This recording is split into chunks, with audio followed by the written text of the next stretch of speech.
Well, if you want my opinion, it seems to me that you have to have two people to get along. And I will say this about your mother.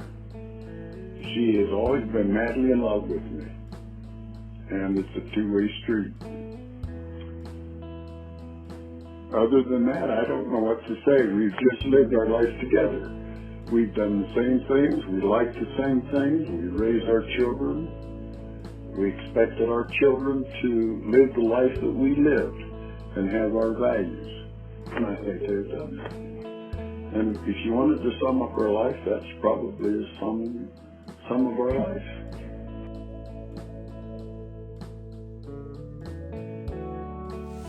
To me, my grandpa was love and happiness. He loved his family and he loved my grandma. He was always happy to see me, which made me feel so special and loved. My favorite memory about Grandpa is working on the ranch with him and how he spent intentional time with us. All of us grandkids, his whole family, and everybody.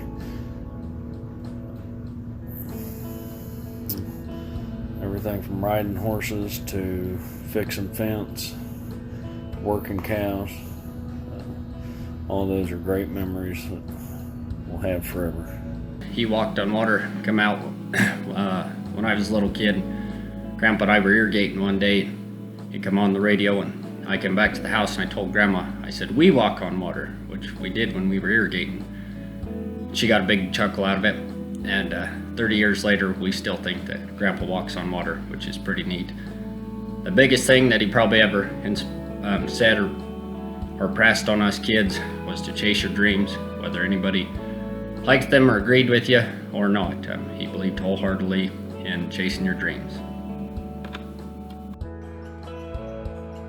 Hey guys, sorry I missed it and I'm not going to see y'all, but I just wanted to share with you that I think Grandpa taught me the biggest thing was just you can do anything you want and there's no limits on what you can do. You know, he told me many times to follow my dreams and he followed his dreams, and his frontier spirit really lives in me day to day and got me all the way to Alaska. So I love you all, and we're going to miss him, and we lost a good man, so bye-bye. Trying to pick one memory of Grandpa was not very easy to do with as many memories from the ranch and everything to choose from. But the one thing that I will always remember that he always gave me a hard time about was every time I'd walk in the door, he'd tell me I was getting more handsome by the day just because of my bald head. He will be missed and is loved greatly by his family. Growing up, Grandpa always gave me a lot of advice. One of the things he would always tell me was stupidity plus stupidity only equals greater stupidity. I heard that a lot.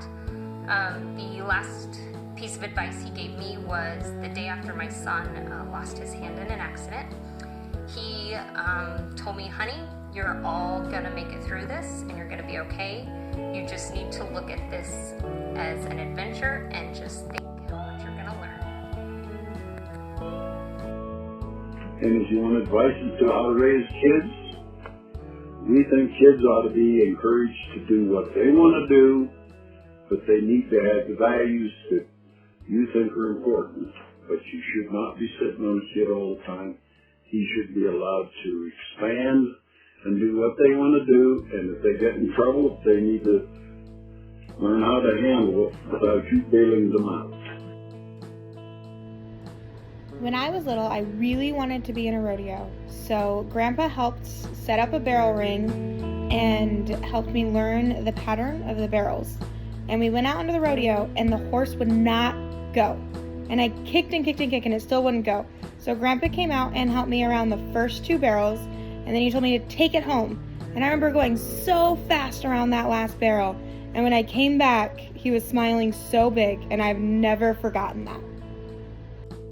So a few years ago, Ari and I came out to visit Grandma and Grandpa in Redvale. Everyone went to bed one night, but I couldn't sleep, so I stayed up reading a book in the porch area.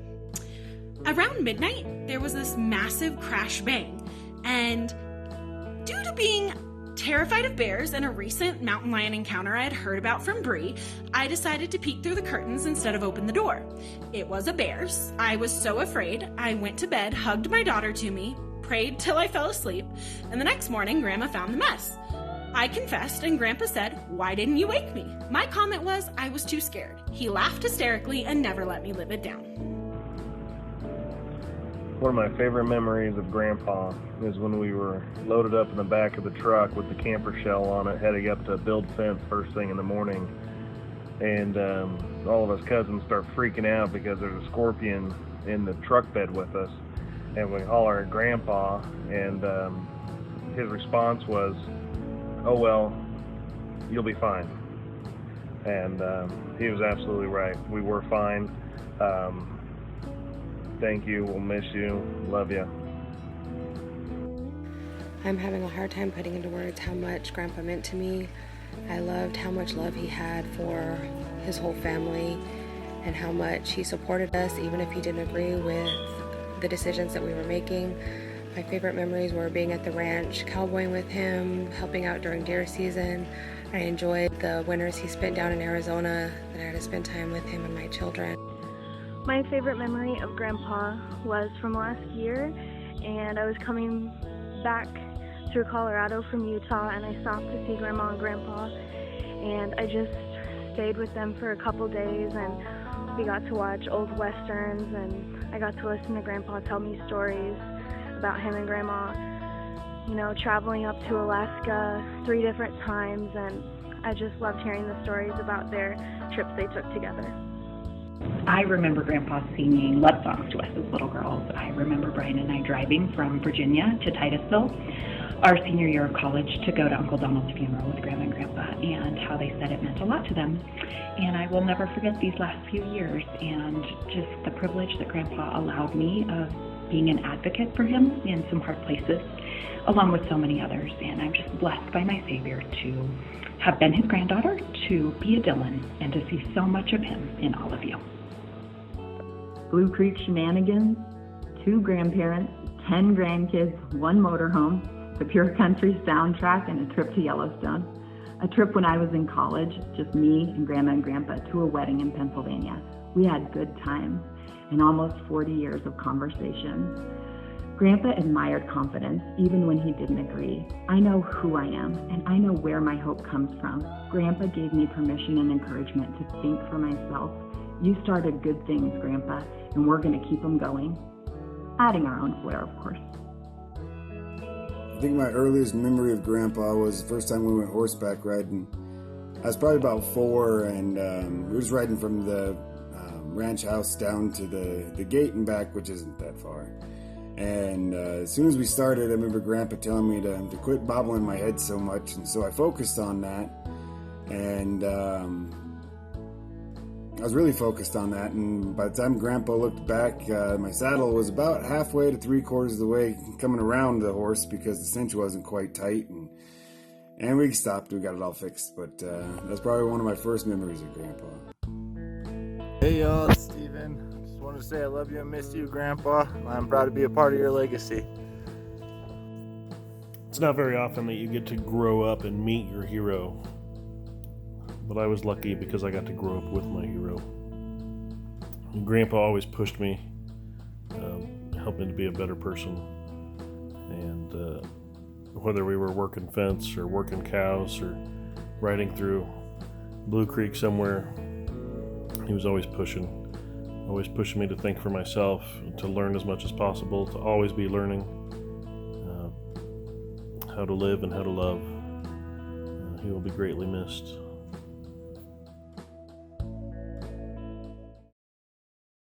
I would say that if there's one thing that's important in life, you want to remember that money is a long way from being the most important.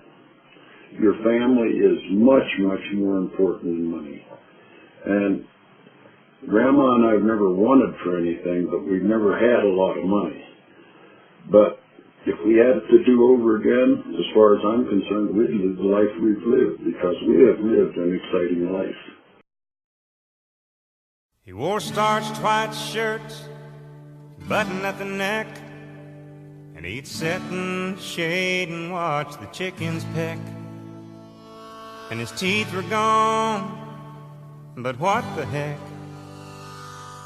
I thought that he walked on water.